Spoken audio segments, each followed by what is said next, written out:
Suivi par notre envoyé spécial à Casablanca, Mohamed Danuko, il a tendu son micro à des supporters maliens qui ont fait la fête jusqu'au bout de la nuit. Devant près de 42 000 supporters, les Aigles du Mali, réduits à 10 depuis la 26e minute, ont livré une opposition solide face à la Tunisie pour arracher leur billet pour les quarts de finale. Moi, je pense que les joueurs ont beaucoup joué, malgré qu'ils ont vraiment eu des difficultés à un moment donné. Quand même, l'essentiel, c'était la victoire. On a pu arracher cette victoire-là et du coup, on s'est qualifié pour les quarts de finale. Malgré un carton rouge d'entrée de jeu, on a su répondre présent sur le terrain, arracher la qualification à la dernière minute et encore le tir au but. Franchement, il n'y a rien à dire. Rendez-vous en quart de finale contre le Sénégal. Au coup de sifflet final, c'était la joie des supporters maliens dans les abords du stade Mohamed V. Au début, les gens n'avaient plus d'espoir parce que c'était vraiment mou. Mais à partir de la deuxième mi-temps, franchement, les Aigles nous ont fait rêver ce soir.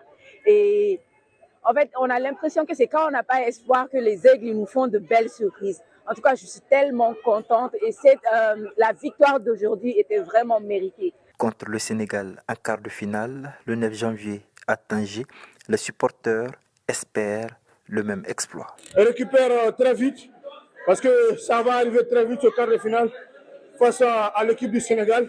C'est vrai, certes, sur le plan offensif, on a également, mais je pense que nous avons également un effectif de qualité qui peuvent faire face à toutes les formations.